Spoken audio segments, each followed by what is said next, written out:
Tumour हमारी body में बनने वाली गिल्टी यानी लंप को कहा जाता है। ट्यूमर की फॉर्मेशन सेल्स की एबनॉर्मल ग्रोथ की वजह से होती है।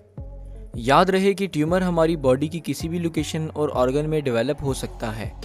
इसके अलावा ट्यूमर का साइज़ भी अलग अलग होता है, यानी कुछ ट्यूमर साइज़ में बहुत छोटे होते हैं जैसा कि पेपिलोमा, और कुछ ट्यूमर्स काफ़ी बड़े साइज़ के हो सकते हैं जैसा कि लाइपोमस वगैरह। आमतौर पर ट्यूमर्स की दो टाइप्स होती हैं, बिनाइन ट्यूमर्स, मैलिग्नेंट ट्यूमर्स।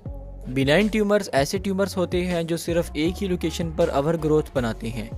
ये ट्यूमर्स जिस्म के बाकी हिस्सों में नहीं फैलते, इसलिए इनको नॉन कैंसरस ट्यूमर्स भी कहा जाता है।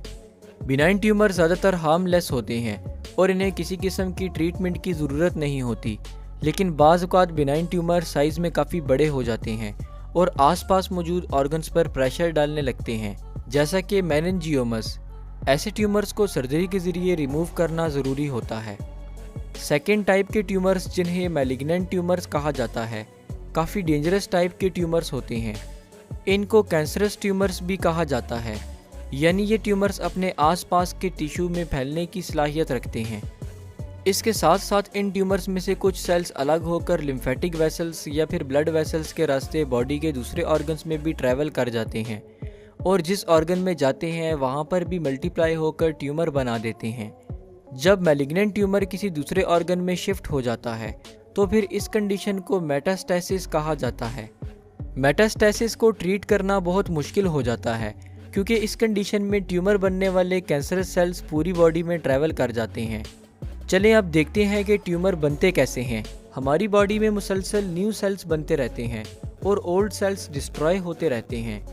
आमतौर पर न्यू सेल्स की बनने और पुराने सेल्स के डिस्ट्रॉय होने की रेशियो बराबर होती है, जिसकी वजह से बॉडी में सेल्स का बैलेंस मेंटेन रहता है और बॉडी प्रॉपर फंक्शन करती रहती है। जबकि ट्यूमर के केस में बनने वाले सेल्स ज़रूरत से ज़्यादा तेज़ी से मल्टीप्लाई करते हैं, यानी कि इन सेल्स का काम बस अपनी नंबरिंग इंक्रीज़ करना होता है। जब ये सेल्स किसी लोकेशन पर बहुत ज़्यादा ओवर ग्रोथ कर जाते हैं तो उस जगह पर लंप यानी कि गिल्टी सी बन जाती है, जिसे ट्यूमर कहा जाता है।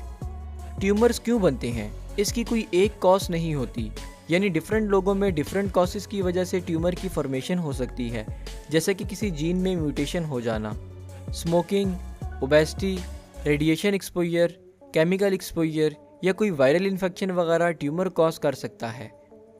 ज़्यादातर बिनाइन ट्यूमर्स की कोई सिम्टम्स नहीं होते, जबकि मैलिग्नेंट ट्यूमर्स अपनी लेट स्टेजेस में जाकर कुछ सिम्टम्स शो करते हैं, जैसा कि थकावट का होना, बिना किसी वजह से वज़न का कम होते जाना, भूख कम लगना, सर्दी लग के बुखार होना, रात को पसीने आना और लंप वाली जगह पर दर्द होना वगैरह।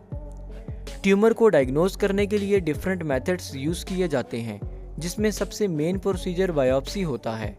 बायोप्सी के प्रोसेस में ट्यूमर से टिश्यू सैंपल को एक्सट्रैक्ट करके लैब में टेस्ट किया जाता है कि ट्यूमर किस टाइप का है और कितना ख़तरनाक है। इसके अलावा ट्यूमर को देखने के लिए इमेजिंग टेस्ट्स भी परफॉर्म किए जाते हैं, जिसमें सीटी स्कैन, एक्सरे, पीईटी और एमआरआई शामिल हैं। आमतौर पर बिनाइन ट्यूमर्स को ट्रीट करने की ज़रूरत नहीं होती, लेकिन अगर कोई बिनाइन ट्यूमर परेशान कर रहा हो, यानी ज़्यादा बड़ा हो और पास मौजूद ऑर्गन्स पर प्रेशर डाल रहा हो, तो फिर ऐसे ट्यूमर को सर्जरी के ज़रिए रिमूव कर दिया जाता है। इसके अलावा मैलिग्नेंट ट्यूमर को भी सर्जरी के ज़रिए रिमूव किया जाता है, और अगर ट्यूमर यानी कैंसर जिस्म के बाकी हिस्सों में फैल चुका हो तो फिर chemotherapy, immunotherapy and radiation therapy जैसी ट्रीटमेंट्स दी जाती हैं।